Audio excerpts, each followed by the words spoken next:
पेट। सुबह का उजाला हो चुका था। ड्रैकुला की शक्तियां अब सोने जा चुकी थी। इस समय वो एक आम इंसान जैसा ही था। उसका शरीर जगह जगह से छिल चुका था। अब उन परस्तर सर्पों को रोकने वाला वहां कोई नहीं था। वो चट्टानी जिस्म वाले सांप ड्रैकुला और उसके साथियों की तरफ ही घूर रहे थे। उफ, अब तो सुबह भी हो चुकी है। अब इनसे बचना नामुमकिन है। हमारी ताकतें इन पर वैसे ही काम नहीं करेंगी, और जो रोक सकता था वो शायद अब रोकने लायक नहीं है। Am I right, miss Anita? हाँ, व्लाद की पावर्स दिन में काम नहीं करती है। अगर थोड़ा सा टाइम और मिल जाता तो शायद व्लाद की कोशिश काम कर। एक मिनट। व्लाद की कोशिश काम कर रही है। वो काम कर रही है। कौन सी कोशिश? कैसी कोशिश? मुझे कुछ समझ नहीं आ रहा है कि आप क्या बोल रही हैं, मिस अनीता। सब समझ आ जाएगा। जरा उन सांपों की तरफ देखिए। अनीता की बात सुनकर राजा नागनाथ ने उन परस्तर सर्पों की तरफ देखा और वो दंग रह गया। नजारा ही कुछ ऐसा था। उन परस्तर सर्पों के जिस्म फूल रहे थे, मानो वो पत्थर और चट्टानों के नहीं बल्कि रबर के बने हो। किसी गुब्बारे की तरह उनका जिस्म फूलता ही जा रहा था। राजा नागनाथ और उसके साथियों को कुछ भी समझ नहीं आ रहा था कि आखिर ये सब हो क्या रहा है, पर उनकी इस उलझन का जवाब अनीता के पास था। आपको समझ में आया क्या मैजेस्टी कि व्लाद ने क्या दाव खेला है? I have no idea, miss Anita. आप ही बता दीजिए। जहर को जहर ही काट सकता है मैजेस्टी। व्हाट?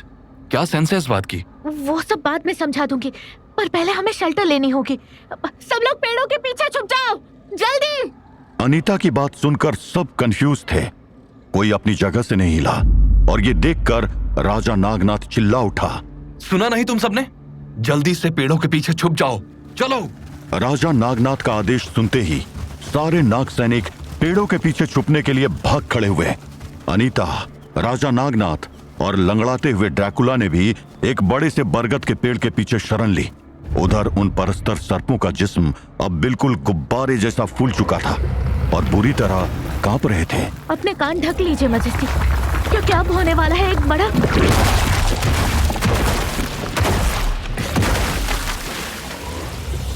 अनीता की बात खत्म करते ही वहां एक जोरदार धमाका हुआ और सारे के सारे परस्तर सर्पों के जिस्म गुब्बारे की तरफ फट गए। उनके टुकड़े चारों तरफ उछल उछल कर फैल रहे थे। कुछ ही देर में वहां पर जगह जगह कंकड़ और पत्थरों के ढेर लगे थे, लेकिन राजा नागनाथ अभी थोड़ा डाउट में था। ये वापस तो नहीं जुड़ जाएंगे? नहीं महाराज, इस बार ये नहीं जुड़ेंगे। वेल, मेरी हाइपोथेसिस तो यही कहती है। हाइपोथेसिस? कैसी हाइपोथेसिस? जब व्लाद इनके बीच में जाकर खड़ा हो गया था, मुझे तभी समझ में आ गया था कि वो क्या करने वाला है। सी, ये बात एक फैक्ट है कि अगर कोई सांप अपने आप को ही काट ले तो उसका खुद का जहर उसको नुकसान पहुंचाता है और मार भी सकता है। व्लाद ने यही किया। ये सांप एक दूसरे पर अपना वार कर बैठे और इनके खुद के जहर ने एक दूसरे को मार दिया। मुझे नहीं लगता कि अब ये वापस आएंगे। राजा नागनाथ अनीता की एक्सप्लेनेशन सुनकर हैरान था। उसने इस तरह से कभी सोचा ही नहीं था। तभी वहां ड्रैकुला की आवाज गूंज उठी। इनका चैप्टर तो क्लोज हो गया, बस अब बलौर बाकी है, चलो। Count, I don't know how, लेकिन तुम इंजर्ड हो और तुम्हारे वुंड्स भी हील नहीं हो रहे हैं। आई थिंक ये इसलिए क्योंकि मिस अनीता के मुताबिक डे लाइट में तुम्हारी पावर्स काम नहीं करती हैं। एनीवे, इस कंडीशन में तुम बलौर का सामना नहीं कर पाओगे। मैं रुक नहीं सकता। ड्रैकुला बलौर का सामना करने के लिए तड़प रहा था। वो किसी की बात सुनने को तैयार नहीं था। रिलैक्स व्लाद, महाराज सही कह रहे हैं। हमें नहीं पता कि एनिमी कितना पावरफुल है। जब उसके इन प्यादों को हराने के लिए तुम्हें इतनी ताकत लगानी पड़ी, तो सोचो वो कितना पावरफुल होगा। हमें कैसे भी सनसेट तक रुकना चाहिए। But Anita, trust me Vlad, मैं जो भी कह रही हूँ सोच समझ कर कह रही हूँ। ठीक है, पर रुकना कहाँ है? I hate sunlight. मैं यहाँ ओपन स्काई के नीचे नहीं रुकने वाला हूँ। न जाने क्या बात थी अनीता में, जो ड्रैकुला धीरे धीरे उसके सामने एक इंसान जैसा बिहेव करने लगा था। उसकी आवाज उसकी दरिंदगी को शांत कर देती थी। शायद इस रहस्य के पीछे कोई बहुत बड़ी बात छुपी थी, या फिर उस मॉन्स्टर के सीने में फिर से दिल धड़कने लगा था। Vlad is right. हमें शेल्टर का इंतजाम करना होगा और सूरज डूबते ही आगे बढ़ना होगा। ड्रैकुला और उसके साथी शेल्टर का इंतजाम करने लग गए। एक छोटा सा युद्ध खत्म हो चुका था, लेकिन धरती की सतह से बहुत नीचे एक बड़ा युद्ध शुरू होने जा रहा था। इब्लिस और एनुबिस की सेनाएं अब आमने सामने आ चुकी थी।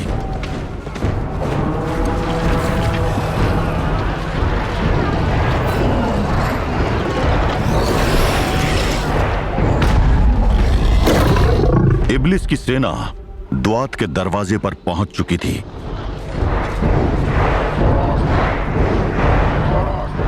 वहीं रुक जाओ इब्लिस, और अगर अपनी सलामती चाहते हो तो वापस मुड़ जाओ। तुम उसके बनाए नियमों को तोड़ रहे हो। नर्क के नियम? अरे पागल हो क्या अनुबिस, जो आज भी उसके बनाए नर्क के नियम मान रहे हो? ये कलयुग है अनुबिस, यहां उसके नियम नहीं चलेंगे।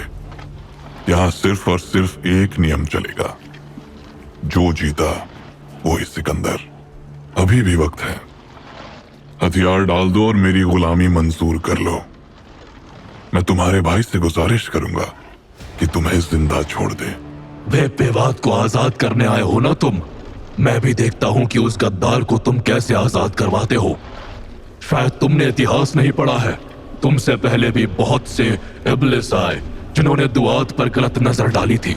उन सब का जो हाल हुआ वही तुम्हारा भी होगा, क्योंकि दुआत को जीतना तब तक असंभव है जब तक अनुबिस इसका पहरेदार है। और रही बात उसकी जिसके बनाए नियम तुम तोड़ने आए हो, तो याद रखो कि कलयुग का अंत करने में उसको सिर्फ एक क्षण लगेगा, क्योंकि मौत भी महाकाल से डरती है। तो तू ऐसे नहीं मानेगा, ठीक है? तो फिर जंग होकर रहेगी। पहले मैं तुझे मारूंगा, फिर तेरे भाई को आजाद करूंगा, और फिर उसकी बारी आएगी। अब इस कलयुग में सिर्फ एक बादशाह होगा जो पूरे नर्क के साथ साथ पूरे ब्रह्मांड पर राज करेगा, और वो होगा इब्लिस। हमला करो!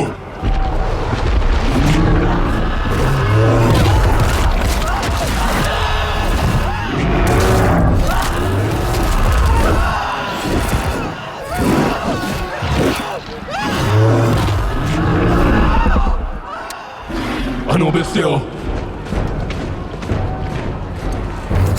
आगे बढ़ो और दिखा दो इन जहन्नुम के शैतानों को कि दुआत को जीतने का इनका ख्वाब कभी पूरा नहीं हो सकता। हमला करो!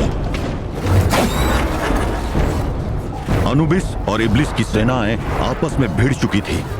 नर्क युद्ध अब शुरू हो चुका था, और इस युद्ध का असर जल्द ही धरती पर भी होने वाला था। उस धरती पर जहां जनरल रूट बेसब्री से अपने ऑफिस के बाहर खड़ा हुआ फादर डिसूजा का वेट कर रहा था।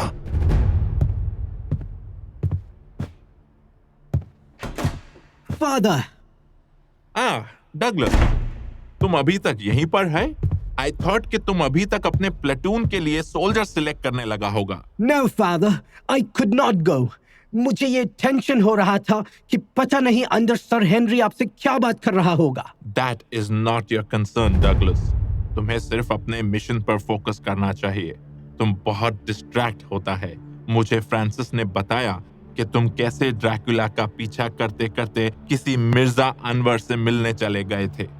I must say Douglas, I am a bit disappointed. तुमसे चर्च को बहुत उम्मीद है, पर अभी तक तुमने कुछ भी ऐसा नहीं किया है जिससे चर्च को तुम पर प्राउड फील हो। Time is less Douglas. और हाँ, फ्रांसिस तुम्हारे साथ जाएगा। फ्रांसिस? वो एमेच्योर प्रीस्ट। फादर, वो किसी काम का नहीं है। ही इज अ रूकी। उसको ले जाने का मतलब है अपने साथ डेड वेट ले जाना। I am sorry Douglas, but Francis तुम्हारे साथ जाएगा। अगर तुम्हें उससे प्रॉब्लम है तो सर हेनरी अंदर ही है। I can make your transfer to Calcutta happen like this. General Root के सामने फादर डिसूजा की बात मानने के अलावा कोई ऑप्शन नहीं था। एज यू से फादर, मैं उसको अपने साथ ले जाऊंगा, but I will not protect him father. If he dies, he dies. Okay father, मैं अब चलेगा। बहुत काम करना है। I have to make the church proud of me. God bless you, Douglas. God will indeed bless you. Father D'Souza अभी भी इस बात से अनजान थे कि उनका चहेता जनरल डगलस रूट असल में चर्च का सबसे बड़ा दुश्मन लूसीफर का चेला था। जनरल रूट इसी कारण से फ्रांसिस को अपने साथ नहीं रखना चाहता था, क्योंकि उसे डर था कि कहीं फ्रांसिस उसकी सच्चाई न जान जाए। रूट किसी भी तरह से फ्रांसिस से छुटकारा पाना चाहता था। वो यही सोचता हुआ चलता जा रहा था कि अचानक एक आवाज ने उसको रोक दिया। General Root. Huh? कौन? Oh, Priest Francis, what a pleasant surprise. एक minute, what is this piece of Indian trash doing here? Root की नजर फ्रांसिस के साथ खड़े ओमकार पर पड़ गई थी और उसके अंदर का रेसिस्ट भड़क गया था। लेकिन उसके सवाल का जवाब जो फ्रांसिस ने दिया वो सुनकर रूट अंदर तक जल गया। He is with me general. Omkara मेरा पर्सनल असिस्टेंट है। आई होप इससे आपको कोई प्रॉब्लम नहीं होगी। एनीवेज, फादर डिसूजा के स्ट्रिक्ट इंस्ट्रक्शंस है कि इस पॉइंट से आप मुझे अपने हर एक्शन और प्लानिंग का पार्ट बनाएंगे। So when are we moving? और कहां जा रहे हैं हम? जनरल रूट को अचानक से फ्रांसिस का ये रूप पसंद नहीं आ रहा था, मगर उसने अपने गुस्से को कंट्रोल करते हुए जवाब दिया। Soon, Priest Francis, soon. और हमारा अगला डेस्टिनेशन क्या होगा ये मैं कल बताएगा। But let me warn you, Francis. हम ड्रैकुला को हंट कर रहे हैं। I hope कि तुम अपने को प्रोटेक्ट करना जानता होगा। Because you never know death किधर से और कैसे स्ट्राइक करेगी।